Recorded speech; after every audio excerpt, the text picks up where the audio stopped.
Et ben, place au deuxième talk de la soirée. On a accueilli du coup Alice Simon, qui a pu faire des talks, puisqu'elle avait participé à l'édition Warren the Tech en novembre dernier. Elle joue à domicile ce soir, parce qu'elle est ingénieure DevOps au sein de son Arteria. Et bon, le talk parle de lui-même, hein, Pimp My Review, l'IA au service de vos revues de code, pour montrer comment pimper votre processus de revue grâce à l'IA. Merci. Bonjour à toutes et à tous. Oui, donc du coup, je voulais faire ce talk pour voir comment l'IA pouvait améliorer nos revues de code. Ça marche.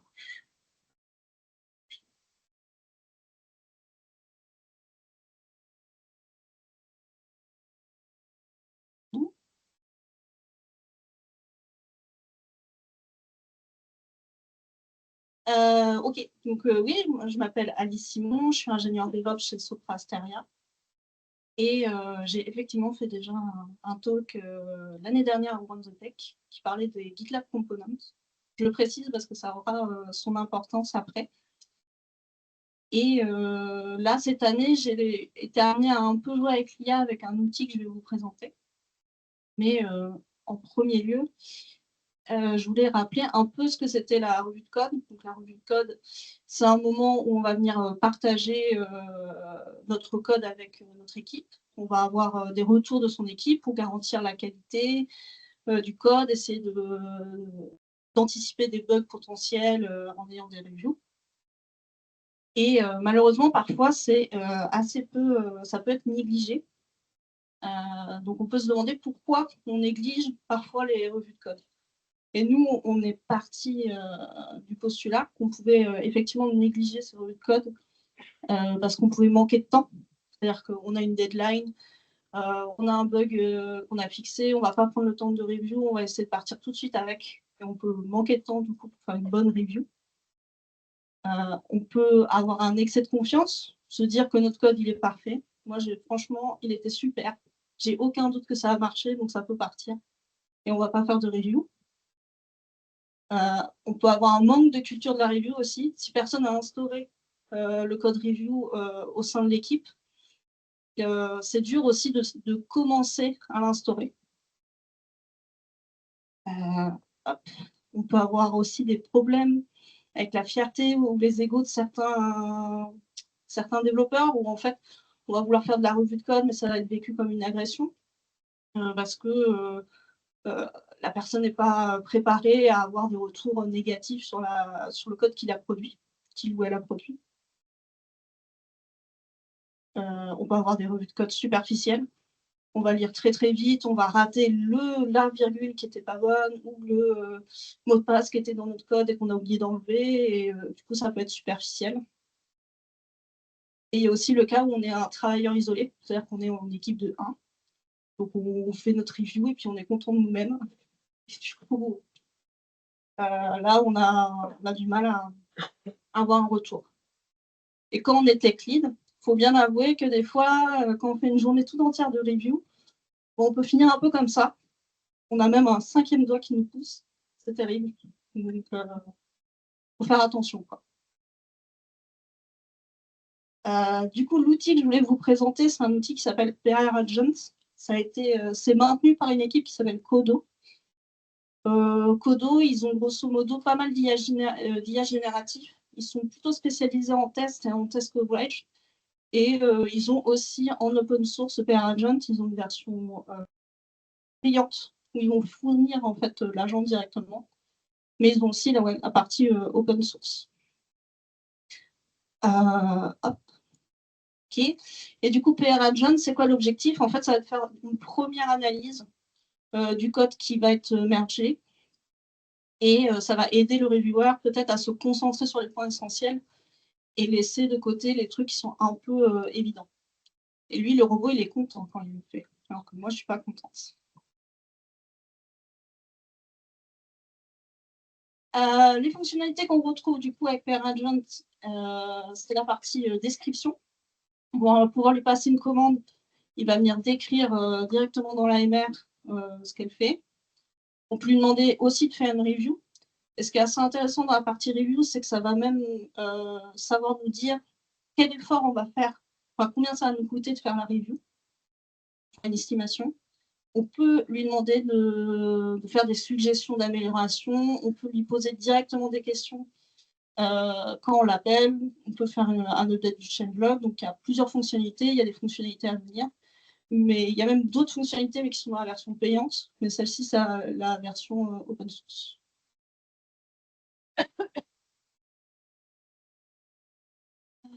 Ouais. Donc comment ça se configure? C'est assez simple, il y a des fichiers de configuration. On va venir lui passer notre provider Git. Donc, ça peut être GitLab, ça peut être GitHub. Ils ont du Azure DevOps, du Bitbucket. Donc, il y a plusieurs providers, fournisseurs Git qui sont disponibles. Et après, on va venir lui donner nos secrets. Donc, moi, je l'ai fait sur GitLab. C'est pour ça que vous allez voir GitLab partout. Mais oui, il faut venir évidemment fournir une clé OpenAI et un access token parce qu'il va venir, il va se connecter en fait sur notre projet pour venir modifier la merge request qu'on a créée. Et moi, dans mon cas, j'ai directement, plutôt que de venir modifier le fichier, on peut les passer en tant que variable d'environnement. Du coup, ça ressemble à la partie entre crochets en majuscule, donc la table, plus la clé. Là, ça, par exemple, ça peut être GitLab Personal Access Token, etc. Et les venir les passer directement variable d'environnement. Qui Ah, alors Daléo. Alors, je vais peut-être plus dupliquer, je vais changer. Voir ce que je fais, ça va être plus facile.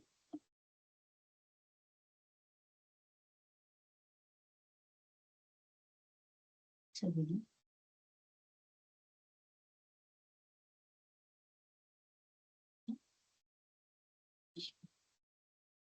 Ok.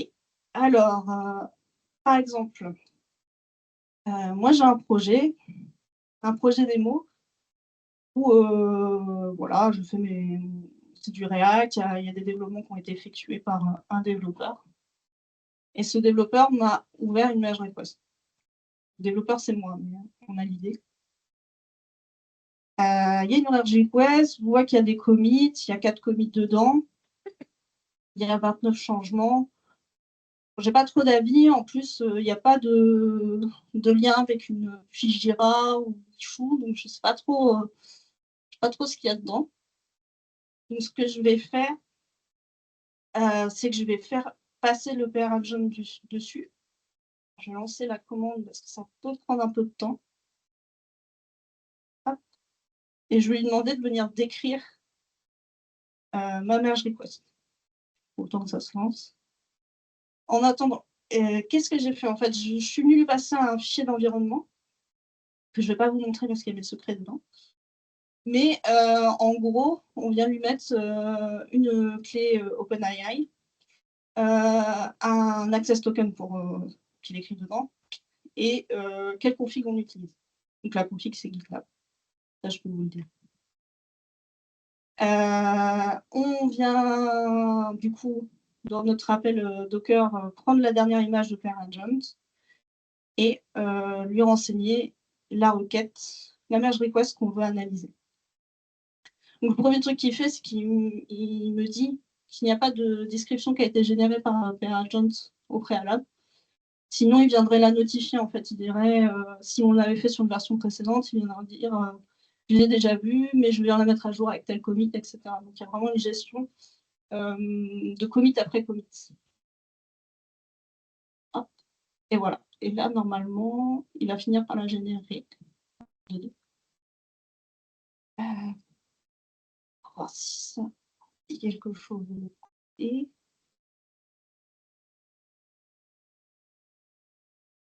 il est en train de la préparer. Il n'a pas tout à fait fini. On peut voir aussi qu'on peut setter des limites de tokens si on n'a pas envie d'exploser notre facture, par exemple. On peut venir du coup lui limiter en nombre de tokens envoyés sur notre modèle OpenAI.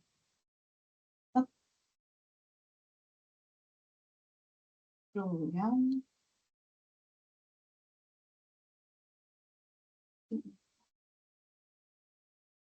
Voilà. Donc, du coup, il est venu me renseigner un peu ce qu'il y avait dans mon changement de code. Il vient me dire que c'est de l'amélioration et qu'on a ajouté des tests. Qu'on a fait des updates sur la partie UI, qu'on a ajouté des messages et des composants. Enfin, il décrit un peu ce qu'il a trouvé. Et il va même venir me les classer, les changements, par thème. Donc, on peut voir directement combien de changements qui ont été effectués sur tel fichier. Bon, là, j'ai ajouté pas mal de fichiers, donc du coup, il y a beaucoup d'ajouts, mais là, en fait, j'ai enlevé des lignes, j'en ai supprimé. Enfin, en fait, ce qu'on va retrouver dans le change, il nous en fait un résumé directement dans la merge request. Bon, lancer par ligne de commande, c'est pas non plus foufou, quoi. Et j'aimerais bien avoir un truc un peu plus automatisé. Je vais pas vous refaire la démo, parce qu'il y en a une qui est plus intéressante. Mais nous, ce qu'on a fait, c'est qu'on a créé un composant GitLab. Je ne savais pas ce que c'est pour voir mon autre talk. Mais en gros, on va venir faire la même chose. On va venir ajouter un job dans notre pipeline, prendre l'image, la dernière image de Per Agent, venir setter nos environnements variables d'environnement comme des inputs de notre composant. Et on va venir directement exécuter les commandes dans le job. Ce qui est une bonne approche pour moi, mais ce qui peut aussi, moi, en fait, dans l'IA, il y a souvent un truc où on met des choses en place, puis ça tourne X fois. C'est-à-dire que là, par exemple, comme il n'y a pas de règle particulière, à chaque fois que je vais faire un commit, ça va venir appeler mon job et relancer une requête sur mon modèle, reconsommer des ressources, etc. Et il y avait du coup une autre approche que je voulais vous montrer, que j'aime bien aussi. C'est l'approche webhook. C'est-à-dire que, si je vous montre mon autre projet, ok. J'ai un peu fait la même chose, mais en format webhook. Et en fait, je suis venue setter directement le PR Agent sur un serveur Kubernetes avec un secret que je génère automatiquement dans mon script. Pourquoi on génère un secret? Parce qu'il va nous être redemandé au moment où on va instaurer le webhook.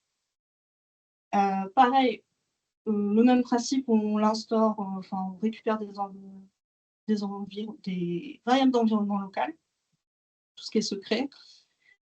Au niveau du déploiement, on déploie la partie GitLab Webhook, sachant que c'est décliné dans tous les Git providers qui existent. On expose le port 3000. On récupère nos variables d'environnement directement dans le déploiement. On a un service, du coup, qui renvoie le port 3000 vers le port 80, un ingress qui va bien, avec nos noms de domaine, et on se retrouve, du coup, hop, je fais comme ça, avec notre code qui tourne directement sur un serveur Kubernetes.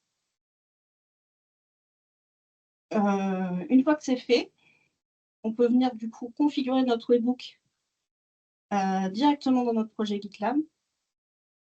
Hop. Donc, ça va être l'IP qu'on lui a attribué, enfin, le DNS qu'on lui a attribué / webhook.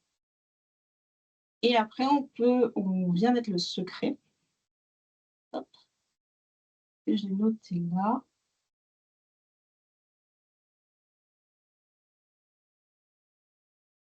Et après, on configure les éléments sur lesquels on veut appeler le web. On peut faire le merge request event, c'est-à-dire qu'à chaque fois qu'on crée une merge request, il va aller interroger le webhook pour qu'il lui fasse une analyse. Moi, en général, je ne le coche pas parce que je me dis, des fois, je ouvre une merge request et c'est pas fini. Et je préfère juste l'utiliser quand j'ai fini. Et du coup, il y a une partie où on peut directement trigger le robot avec les commentaires qu'on fait dedans. Si j'ajoute mon webhook, et que je retourne dans ma MR et que là, hop, je demande de me faire une review.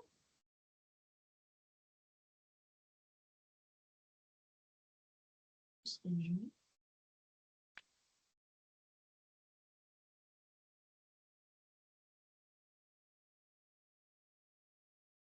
Dans, faut que j'arrête de faire hop.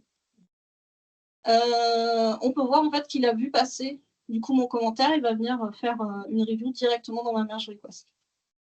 On va le laisser tourner. Je vais un peu avancer dans les slides en attendant.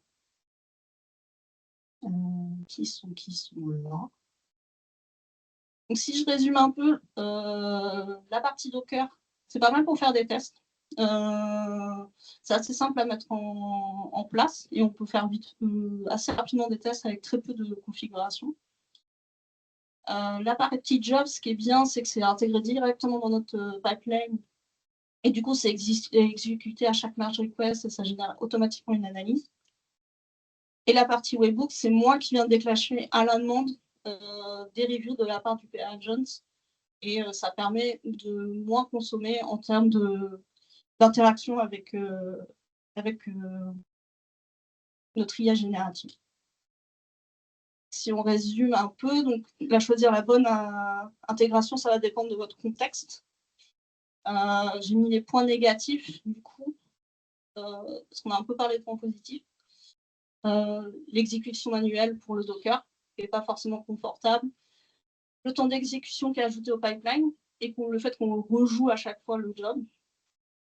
Et le webhook, bah forcément, il faut une infrastructure pour héberger le PA Agent. Et on a une configuration initiale qui est un peu plus complexe avec de l'ingress, etc. Enfin, suivant votre contexte, où il faut du coup que le webhook soit accessible de l'extérieur.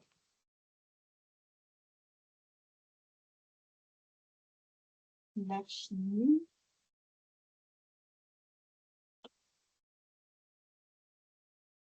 OK. Et du coup, il a analysé mon code. Il m'a fait un estimate effort pour review. Il m'a signalé quelques erreurs de sécurité. C'est marrant, ça. Et il m'a donné des points d'attention où je devrais me concentrer sur quoi je devrais me concentrer. Et du coup, si je clique sur Security Risk, ah oui, ça, c'est mon petit commit test là, où j'ai tout enlevé en fait, des vérifications d'autorisation sur la base de données. Bon, c'est vrai que c'est pas top. Je m'engagerai à le fixer. Voilà. Pour aller un peu plus loin, j'ai un peu dit, mais en fait, c'est compatible avec plusieurs plateformes, donc GitLab, Bitbucket, etc. Moi, je l'ai fait que avec OpenAI, mais on peut venir configurer n'importe quel modèle d'IA. Nous, par exemple, en interne, on a de l'OVH. On arrive très bien à le faire marcher avec le modèle qu'on a disponible sur OVH. Enfin, il n'y a pas de restriction de modèle. C'est assez agnostique. Et voilà. J'ai mis en lien le repo Git si vous voulez aller voir, enfin, si vous voulez aller regarder. Et puis, si vous avez des questions, je reste là encore 2-3 minutes, je pense. Ouais.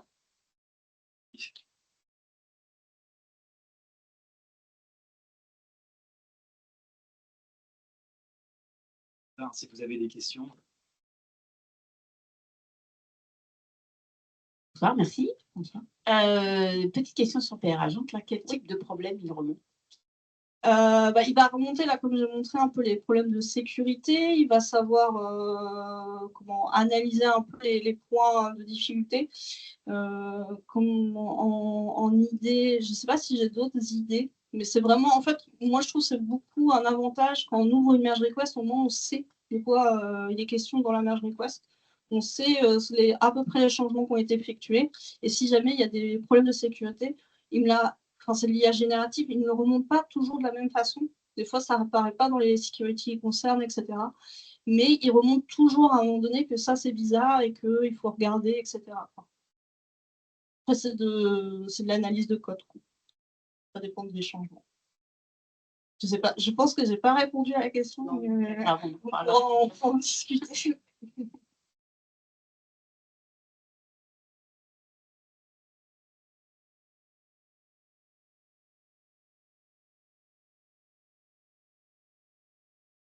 La version que tu as de GitLab, c'est un Common Edition ou c'est un Ultimate C'est la version en ligne sans licence. en licence? Ouais. Ok. Ok. Parce que moi, ça marche pas en fait, les tokens. En fait, je suis dans un grand groupe et Oui, le alors, problème, c'est qu'on peut pas faire ce genre de config, quoi, c'est con. ouais, en fait, le problème avec les groupes tokens sur la version Community, c'est qu'on ne peut pas le faire au niveau d'un groupe, on est obligé d'aller sur le niveau de projet. Et ça, bah oui, ça, c'est les GitLab, quoi.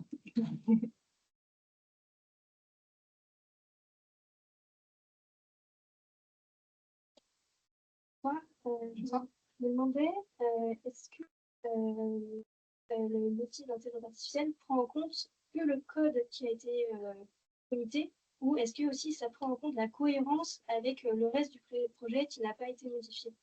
Alors, je pense que ça fait surtout sur ce qui a été commité. Et après, je pense qu'il reçoit que le code qui a changé. Donc, il ne va pas faire de cohérence pour moi. Ça serait à retester. Je ne suis pas tout à fait sûre, mais pour moi, ce que je vois passer en termes de nombre de tokens, en fait, il ne change pas quoi que. Quand bien même mon code source, le code de la branche principale est changé. Donc, je pense que ça analyse que le code qui sort. Ok, merci.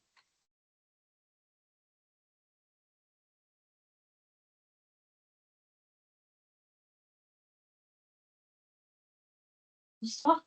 Merci déjà pour votre présentation. Je voulais savoir par rapport à PR Agent, est-ce qu'il conserve un historique voilà, de toutes les revues de code que vous faites, vous pouvez les consulter? Alors, je pense qu'on le voit dans les logs, par exemple, mais pour moi, il n'y a pas d'attribution de code. En fait, c'est comme tous les trucs d'IA, en tout cas, ils le vendent comme étant hermétique et dédié au projet, etc. Et de toute façon, à la limite, l'endroit où on va avoir des traces de code qui restent, ça va être plus du côté du modèle que du côté du pair agent, où là, suivant ce qu'on utilise comme modèle d'IA, bah, ça va être relatif. OpenAI, je pense que c'est pas très hermétique, il me semble. Là, c'est un peu. Moi, je joue avec ça, donc pas trop dans les détails.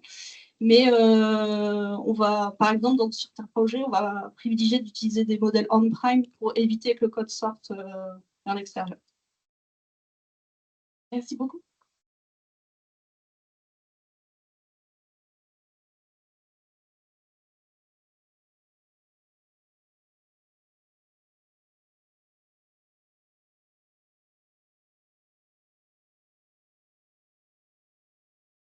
Merci beaucoup pour la présentation. Ça revient un peu à ce qu'on disait juste avant. Est-ce que ça pose pas de souci d'envoyer des soucis de sécurité à OpenAI Oui, si, bien sûr. Ouais. Mais du coup, je me demandais, est-ce qu'il y avait des expertises en fait qui étaient émises ou des commissions? Les expertises, commissions, etc., ça va plus être au niveau du modèle que de l'outil en lui-même. Ouais. Qu'est-ce que fait le modèle des données qu'on lui envoie? Est-ce que c'est bien hermétique, etc. Ouais. Ça, par exemple, sur Azure, si je peux te donner un exemple, sur Azure, il y a une promesse que l'OpenAI de Azure ne sort pas de l'Europe. Okay. Mais après, ça dépend du modèle. Et par exemple, est-ce que tu as essayé avec des modèles locaux, des tout petits modèles avec le Llama Oui. Ouais. Au Llama, on a essayé. Ça marche, oui, ça marche. Bon, après, c'est toujours l'histoire de plus le modèle est grand, plus c'est qualitatif, et plus c'est petit, moins c'est qualitatif, mais ça fonctionne. Sur quelqu'un qui est tout seul et qui a besoin de review un peu son code, ça peut servir. Question, merci beaucoup. De rien.